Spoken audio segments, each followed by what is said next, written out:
هنتكلم النهارده عن عمليه قامت بها القوات الخاصه المصريه، وهي عمليه العقارب المصريه. فهنعرف ازاي تم اختطاف الرهائن من مصر ونقلهم خارج مصر، ومين الرهائن ومين الارهابيين، وكمان ايه علاقه جهاز الموساد بالعمليه. فهنتعرف على كل حاجه عن العمليه ونتيجه العمليه بس بعد الفاصل.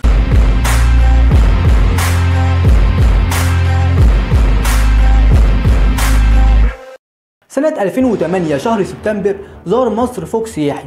الفوج ده كان عبارة عن 11 سائح أجنبي ومعاهم 8 مصريين. ال11 سائح دول كانوا من جنسيات مختلفة، كانوا 5 ألمان و2 من إيطاليا وسيدة من رومانيا. المهم إن الفوج السياحي راحوا لمنطقة شارع العوينات، ومنطقة العوينات بتقع على حدود مصر الجنوبية الغربية، يعني المنطقة دي بين مصر والسودان وليبيا. المهم لما الفوج دخل منطقة شارع العوينات طلع عليهم مسلحين خطفوهم بعربيات واختفوا تماما. طبعا الموضوع اتصعد لان دي ممكن تعمل ازمه دبلوماسيه كبيره لمصر، وطبعا القوات العامه المصريه اللي هتقوم بالعمليه. فالمهمه اتبعتت للقوات العامه المصريه، خصوصا ان في معلومات بتقول ان جهاز الموساد استخدم مرتزقه من افريقيا وعناصر تابعه ليه علشان يقوموا بالعمليه دي، ومفيش ساعات والخبر يوصل للعالم كله، لان المختطفين من المانيا وايطاليا ورومانيا. بالنسبه لالمانيا وايطاليا فقالوا لمصر انهم هيبعتوا عناصر من المخابرات والقوات الخاصه كمان علشان يساعدوا مصر في عمليه تحرير الرهائن، لكن مصر رفضت وقالت ان العمليه تمت في الاراضي المصريه واحنا المسؤولين. لكن بعد الضغط على مصر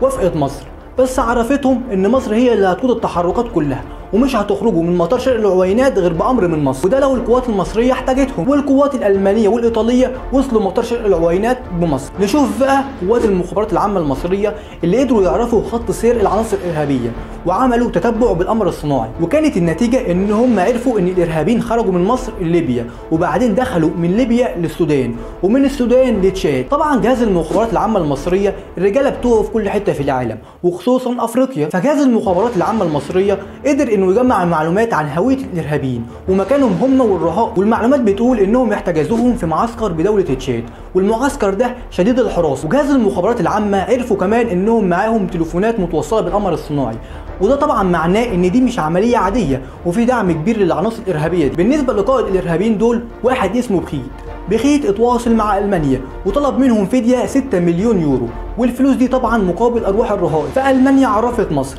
فمصر قالت لهم ما تدفعوش حاجه، احنا هنتعامل. والمخابرات الالمانيه كلمت المخابرات الفرنسيه علشان تساعدهم، لان فرنسا مسيطره على اجزاء من تشاد وليهم قواعد عسكريه هناك. والمخابرات الفرنسيه ردت على ايطاليا وقالت لهم انهم بحثوا وما لقوش اي وجود للارهابيين دول. نشوف بقى جهاز المخابرات العامه المصريه عمل ايه. عمليه البحث والاستطلاع خدت كام يوم لحد ما وصلنا لخط سيرهم ومكانهم، لحد ما المعلومات اتوفرت. والمخابرات العامه المصريه اتواصلت مع الجيش السوداني انه معسكر على حدوده مع تشاد، ونسقت معاهم لتنفيذ عمليه اغتيال بخيت اللي موجود في السودان وما راحش مع الارهابيين داخل تشاد. اتحركت عناصر من القوات الخاصه والمخابرات العامه GIS ومعاهم قوات خاصه من الجيش السوداني بتامنهم، ودخلت قوات المخابرات العامه على مكان تواجد بخيت وقدرت تصفي 6 عناصر كانوا معاه، وقالوا لبخيت انه يكلم العناصر بتاعته وتفرج عن الرهائن، وفعلا كلمهم.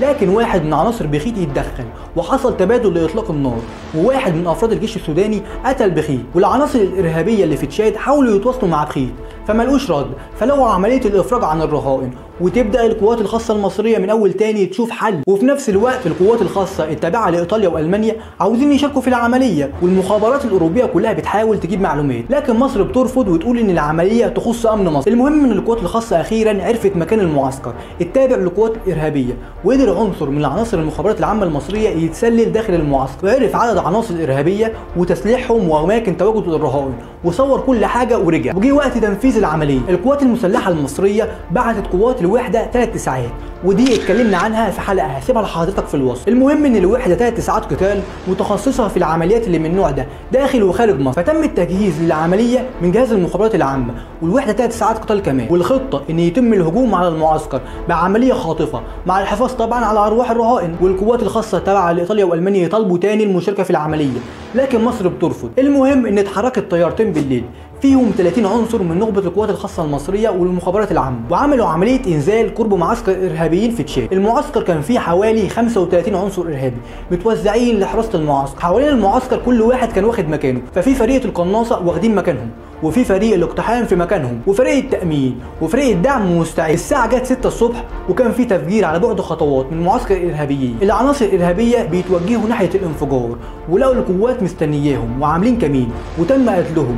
وقدر عدد من القوات المصريه يوصلوا لمكان احتجاز الرهائن علشان يامنوهم، واللي هيحاول يقتلهم هيلاقي قوات مصريه جوه مستنياه. في الوقت ده كانت القوات المصريه سيطروا على المعسكر بالكامل، والباقي من القوات الارهابيه اعلن استسلامه. طيارات جت وخلت الرهائن في طياره، و15 عنصر من الارهابيين في طياره ثانيه، واتحركت الطيارات لمطار شرق العوينات، ومفيش اي خسائر في الرهائن ولا في خسائر للقوات المصريه غير اصابات محدوده. وصلوا الرهائن على مطار العوينات.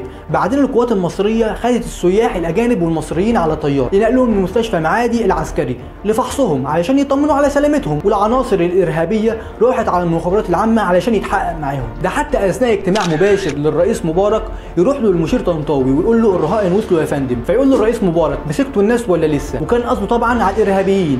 فيرد عليه المشير طنطاوي ويقول له ان نصهم ماتوا والنص الثاني في الطريق يا ريس. وطبعا بعد الاطمئنان على سلامه السياح الاجانب ركبوا طيارات من مطار القاهره، وكل واحد راح لبلده، وانتهت العمليه بنجاح. لدرجه ان قائد القوات الايطاليه من شده انبهاره بالعمليه ادعى ان القوات الايطاليه شاركت في العمليه، لكن بعد كده نفى وقال انهم كانوا مستعدين يتحركوا، لكن القوات المصريه هم اللي نفذوا العمليه. فالقوات المصريه بتملك اقوى جهاز مخابرات واقوى الجنود اللي تقدر تنفذ بيهم عمليات خارج مصر، وخصوصا لو تعلق الامر بالامن القومي المصري.